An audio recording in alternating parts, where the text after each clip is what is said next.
Hola, bienvenidos al día 201 de nuestro devocional. Estamos ya más adelante de la mitad de este reto. Te invito a mantener pues la constancia, a que sigamos acercándonos a la palabra día con día, tomando un tiempo para acercarnos o para pasar en la presencia de Dios, para meditar, para orar, que definitivamente para mí ha sido de bendición y espero que para ti también esté siéndolo. Y el día de hoy el devocional se llama La gracia justa. Se dice que el problema más grande en el mundo no es que haya poca democracia o que haya demasiada pobreza o pocos medicamentos antivirales contra el SIDA, sino el hecho de que 2/3 de la población mundial viven fuera de la protección de la ley. La falta de justicia tiene un efecto terrible en muchos de los pobres del mundo. El tema de la justicia y la gracia recorre toda la Biblia. No podemos entender completamente la gracia sin entender la justicia. Una definición de la gracia es amor inmerecido. Hay una palabra mnemotécnica en inglés que se utiliza para explicar la gracia, grace, y dice God's riches at Christ's expense, las riquezas de Dios al costo de Cristo. Vemos hoy cómo Jesucristo hace disponible la gracia para ti y para mí. Vamos a leer Proverbios 17 del 15 al 24. Absolver al culpable y condenar al inocente son dos cosas que el Señor aborrece. ¿De qué le sirve al necio poseer dinero? ¿Podrá adquirir sabiduría si no tiene entendimiento? En todo tiempo ama el amigo, para ayudar en la adversidad nació el hermano. El hombre falto de juicio se compromete por otros y sale fiador de su prójimo. Al que le gusta pecar, le gusta pelear. El que abre mucho la boca busca que se la rompan. El de corazón perverso jamás prospera, el de lengua engañosa caerá en desgracia. Engendrar a un hijo necio es causa de pesar. Ser padre de un necio no es ninguna alegría. El corazón alegre es un buen remedio, pero el ánimo decaído seca los huesos. El malvado acepta soborno en secreto, con lo que tuerce el curso de la justicia. La meta del prudente es la sabiduría. El necio divaga contemplando vanos horizontes. Dice el comentario: la vital importancia de la justicia. En muchos países del mundo, las personas culpables escapan de la justicia. A menudo, las cárceles están llenas de personas inocentes, muchas de las cuales nunca han sido juzgadas ni condenadas. Absolver al culpable y condenar al inocente son dos cosas que el Señor aborrece.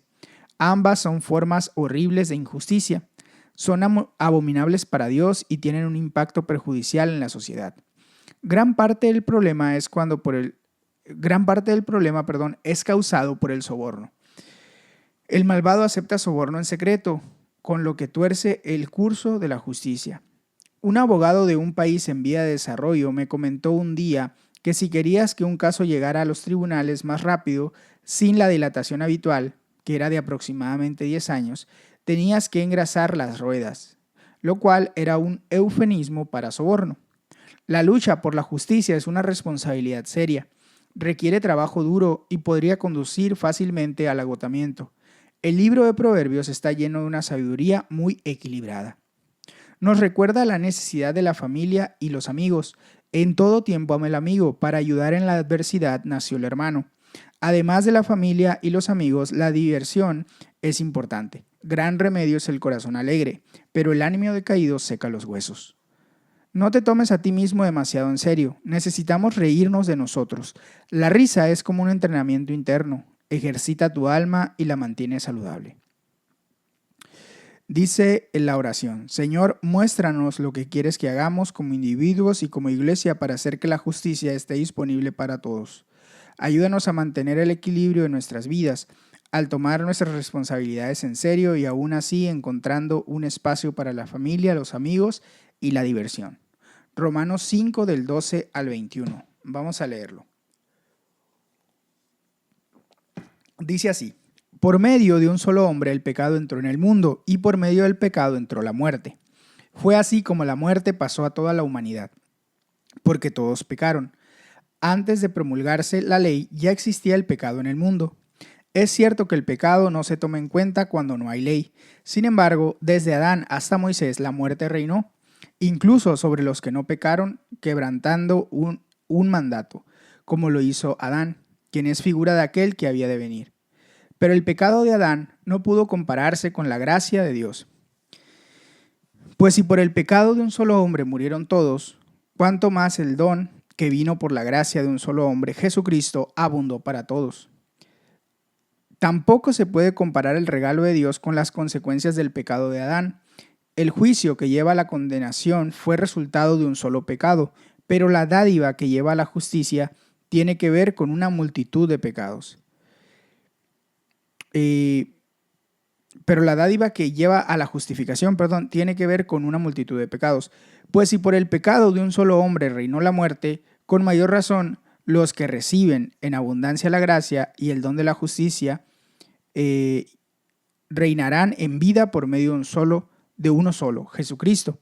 Por tanto, así como un solo pecado causó la condenación de todos, también un solo acto de justicia produjo la justificación que da vida a todos. Porque así como por la desobediencia de uno solo muchos fueron hechos pecadores, también por la desobediencia de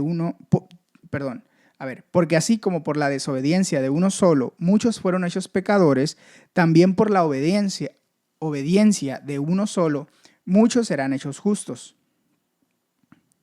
Vamos a subrayar y dice: en cuanto a la ley, esta intervino para que aumentara el pecado, pero donde abundó el pecado, sobreabundó la gracia. Y así como reinó el pecado en la muerte, reine también la gracia, que nos trae justificación y vida eterna por medio de Jesucristo, nuestro Señor. Dice el comentario: la provisión abundante de la gracia. ¿Cómo te ves a ti mismo? ¿Qué crees acerca de ti? ¿Cómo crees que Dios te ve? ¿Qué imaginas que Él siente por ti? La gracia significa que Dios nos ve como justos, declarados justos, dice el versículo 19. La justicia es un regalo gratuito que viene de la gracia de Dios. Allí donde abundó el pecado, sobreabundó la gracia, a fin de que, así como reinó el pecado en la muerte, reine también la gracia. Pablo comienza a profundizar más en las maravillas de la gracia. Retrata dos reinos, el reino de Adán y el reino de Cristo. Naturalmente, aclara que todos somos partes del reino de Adán. El pecado, la muerte y la separación de Dios entraron en el mundo a través de Adán. Sin embargo, Pablo también describe un nuevo reino que Jesús ha creado a través de su muerte y resurrección. Lo asombroso es que eres transferido del reino de Adán al reino de Jesús, no por haberte ganado el derecho de estar en la lista de los buenos para Dios, sino simplemente por aceptar el don de la gracia de Dios disponible a través de Jesús. Pablo comienza a comparar la muerte que vino a través de Adán con la vida que vino a través de Jesucristo, pero su argumento clave es que la transgresión no puede compararse con la gracia. En última instancia, ambas solo se pueden poner en contraste porque el regalo de la vida es mucho más grande que la transgresión. La única similitud es que ambas afectaron a muchos. Tus elecciones de obedecer o no obedecer no solo te afectan a ti, sino también a muchos otros. Como resultado del pecado de Adán, muchos murieron. Pero la obediencia de Jesús permitió que muchos tuvieran acceso a la gracia en la que permaneces y recibes el regalo gratuito de la justificación. Y el don o regalo gratuito no es como el pecado. El regalo de Dios nos lleva a ser declarados justos a los ojos de Dios, a pesar de que somos culpables de muchos pecados. La muerte reinó como resultado del pecado de Adán, pero un solo hombre, Jesucristo, ha invertido el proceso para traer la justificación como un don gratuito y permitirnos permanecer en la gracia de Dios. En lugar de reinar, la muerte reinarán en la vida. El pecado de Adán significa que todos estamos en el banquillo condenados, en el banquillo de los condenados. El acto de justicia de Jesús en la cruz hace posible que Dios también te considere justo y te dé vida. La justicia de Jesús lleva a tu propia justicia.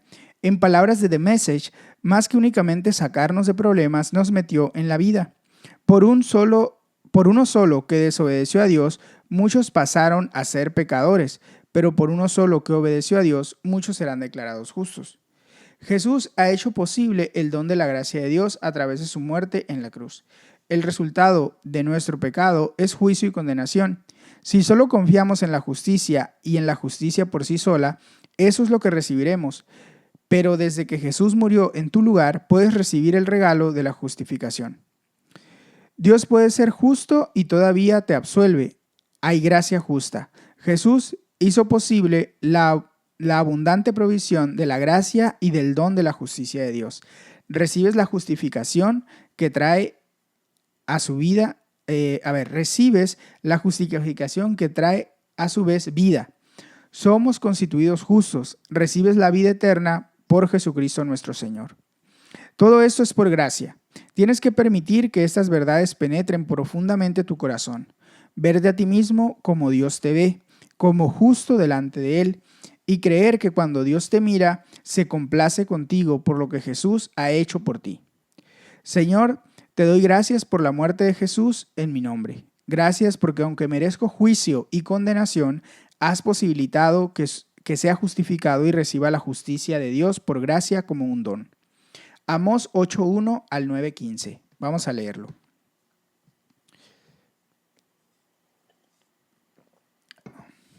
Esto es lo que el Señor y Dios me mostró. Una canasta de fruta madura, y me preguntó, ¿qué ves, Amós? Una canasta de fruta madura, respondí.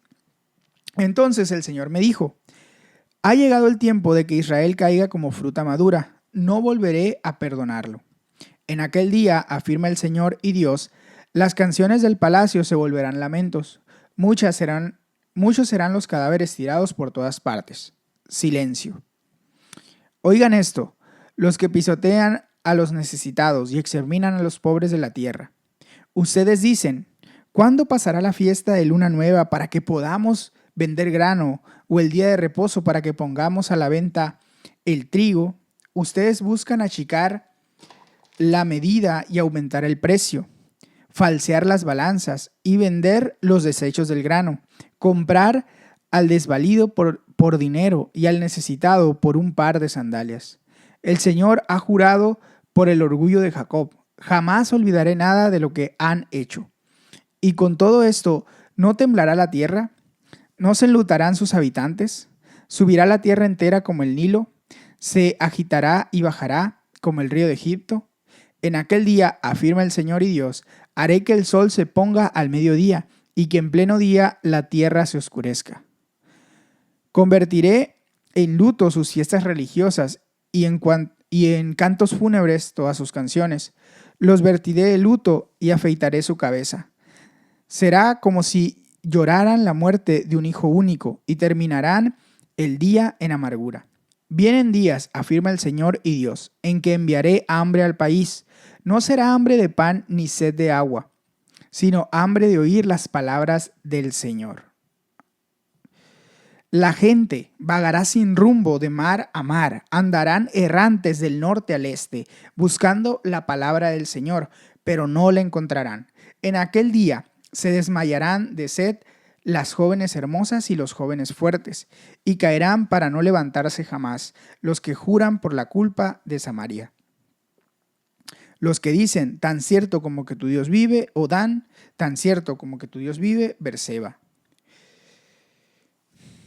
Amós capítulo 9. Vi al Señor de pie junto al altar y él dijo, golpea los capiteles de las columnas para que se estremezcan los umbrales y caigan en pedazos sobre sus cabezas. A los que queden los mataré a espada. Ni uno solo escapará, ninguno saldrá con vida. Aunque caben hasta las profundidades del abismo, de allí los sacará mi mano. Aunque suban hasta el cielo, de allí los derribaré. Aunque se oculten en la cumbre del Carmelo, allí los buscaré y los atraparé. Aunque de mí se escondan en el fondo del mar, allí ordenaré a la serpiente que los muerda. Aunque vayan al destierro cautivos por sus enemigos, allí ordenaré que los mate la espada. Para mal y no para bien, fijaré en ellos mis ojos. El Señor y Dios de los ejércitos toca la tierra y ella se desmorona. Sube y baja la tierra como las aguas del Nilo, el río de Egipto, y se enlutan todos los que en ella viven. Dios construye su excelso palacio en el cielo y pone su cimiento en la tierra. Llama a las aguas del mar y las derrama sobre la superficie de la tierra. Su nombre es el Señor. Israelitas, ¿acaso ustedes no son para mí como cusitas? ¿Acaso no saqué de Egipto a Israel, de Creta a los filisteos y de Kir a los arameos? Afirma el Señor. Por eso los ojos del Señor y Dios están sobre este reino pecador. Borraré de la faz de la tierra a los descendientes de Jacob, aunque no del todo, afirma el Señor. Daré la orden de sacudir al pueblo de Israel entre todas las naciones, como sacude el trigo en una zaranda, sin que caiga a tierra ni un solo grano. Morirán a filo de espada todos los pecadores de mi pueblo, todos los que dicen, no nos alcanzará la calamidad, jamás se nos acercará. En aquel día restauraré la casa caída de David, repararé sus grietas, restauraré sus ruinas y la reconstruiré tal como era en días pasados, para que ellos posean el remanente de Edom y todas las naciones sobre las que se ha invocado mi nombre, afirma el Señor, quien hará estas cosas. Vienen días, afirma el Señor, en los cuales el que ara alcanzará al segador y el que pisa las uvas al sembrador. Los montes destilarán vino dulce, el cual correrá por todas las colinas. Restauraré a mi pueblo Israel. Ellos reconstruirán las ciudades arruinadas y vivirán en ellas. Plantarán viñedos y beberán su vino. Cultivarán huertos y comerán sus frutos. Plantaré a Israel en su propia tierra, para que nunca más sea arrancado de la tierra que yo le di, dice el Señor tu Dios. Vamos a ir al comentario sobre Amós. El Dios de la justicia y de la gracia. Amós habla nuevamente en contra de la injusticia. Escuchen esto, los que pisotean a los débiles y tratan a los pobres como menos que nada. Ustedes dicen, ¿cuándo llega mi próximo cheque de pago para poder salir y vivir a lo grande? ¿Cuánto falta para el fin de semana para poder salir y pasar un buen rato? Ustedes que dan tan poco y toman mucho y nunca hacen un día de trabajo honesto. Ustedes que explotan a los pobres y los usan y luego, cuando ya están arruinados, los desechan. La situación de aquella gente no era diferente a la situación de la gente que vemos hoy en nuestra sociedad. La gente está muriendo de hambre espiritual. Hay hambre de oír las palabras del Señor. La gente está buscando, prueban drogas, alcohol, sexo o poder. Todo esto es un intento de satisfacer esa hambre profunda, pero no encuentran alimento espiritual. La finalidad de la ley bajo la antigua alianza era proteger a los desfavorecidos, pero como ocurre a menudo hoy en día, los pobres no reciben justicia. Fueron pisoteados y engañados. El Señor odia la deshonestidad porque nos ama y ama a los pobres. La injusticia y la deshonestidad estaban en el núcleo de los pecados de Israel. Como resultado de todo esto, Amós declara, viene el día del juicio. Israel será llevado al exilio. Sin embargo, el libro de Amós no termina en ese punto, termina con la promesa de restauración. Como lo indica The Message, yo restauraré la casa de David que ha caído en pedazos. Todo va a suceder a la vez y en todas partes verás bendiciones. Bendiciones como el vino destilado de las montañas y colinas. Haré todo bien de nuevo para mi pueblo Israel.